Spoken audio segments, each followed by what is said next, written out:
jerky today, which of course starts with a beautiful beef heart, or at least part of one. This is only part of a beef heart. And you can tell by the very rich, deep color that this is full of nutrients. It's got a lot of iron and zinc and B vitamins, CoQ10, and lots of other minerals in it as well. And just like other organ meats, this is a superfood for sure. And turning it into jerky is my favorite way to eat it. I eat a little piece of it almost every day and treat it kind of like a multivitamin. And besides that, it's just really delicious. And I'm going to show you how I make it. One of the secrets to making great jerky is cutting the meat really thin, and the secret to cutting it thin is cutting it while it's partially frozen. You can see the bottom part here and around the edges is a little bit more thawed, but the bulk of this piece of heart is very cold and icy and still mostly frozen. And besides making it like 10 times easier to slice, it's also going to allow me to get really nice, uniform, and thin slices, which trust me, you cannot do when it is thawed. And I've made this enough times now that I have my system down pretty good. The beef heart that I typically get comes in 1.5 to 2 pound pieces just like this. And so what I do is the night before I want to make beef heart jerky, I take all of my beef heart out of the freezer before I go to bed and put it in the fridge. And in the morning when I wake up, it is just perfectly partially thawed. You can't have it too frozen, otherwise you can't cut it at all because it's just like a block of ice. And it is what you see here, which is the absolute perfect frozenness for slicing.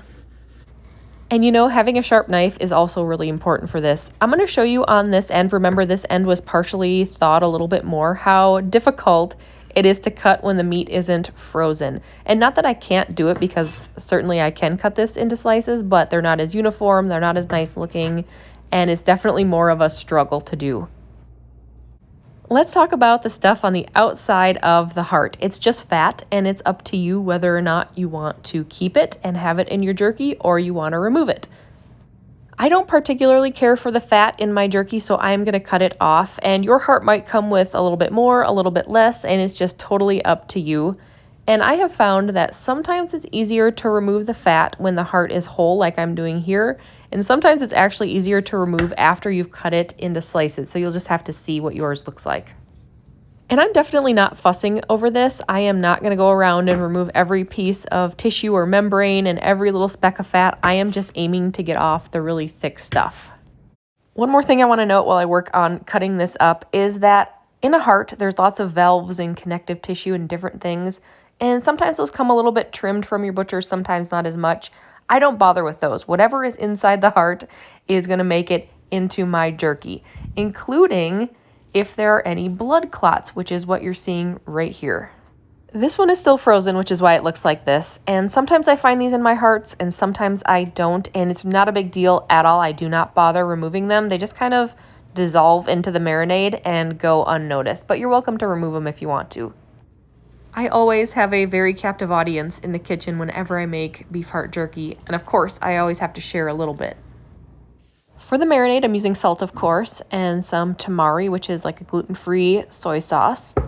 I'm using real maple syrup, a little bit of pineapple juice, and then some seasonings, just a combination of onion powder and garlic powder, a little bit of ginger, and then some crushed red pepper flakes.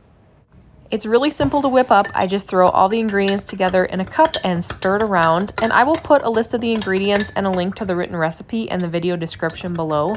It's also worth noting that I'm actually making like a double or triple batch right now. That's just an FYI. And I usually make a ton of this all at once. I like to make a lot so I don't have to make it again for a while.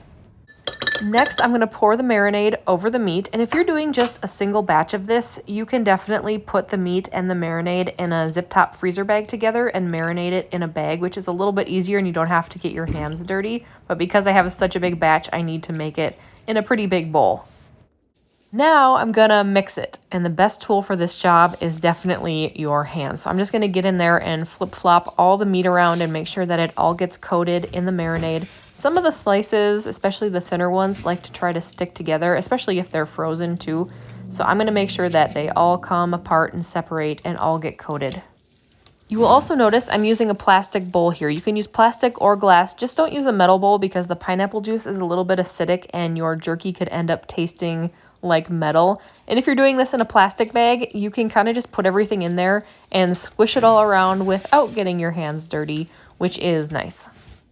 Once it's well mixed, I like to push the meat down underneath the marinade so that it all sits in the marinade, and then I'm just going to cover this and stash it in the fridge for a while. Here it is after a couple of hours in the fridge. I like to come through and stir this every 1 to 2 hours just to make sure that all of the pieces get evenly coated. And here it is, ready to go in the dehydrator. How long you marinate this for is really up to you. It's pretty forgiving and can go anywhere from like 5 hours to 24, although I think the ideal is somewhere between like 8 and 15 hours. Now comes what is the worst part about making jerky, especially if you made a huge batch of it like I did, and that is laying the pieces out on the dehydrator trays. It is so tedious.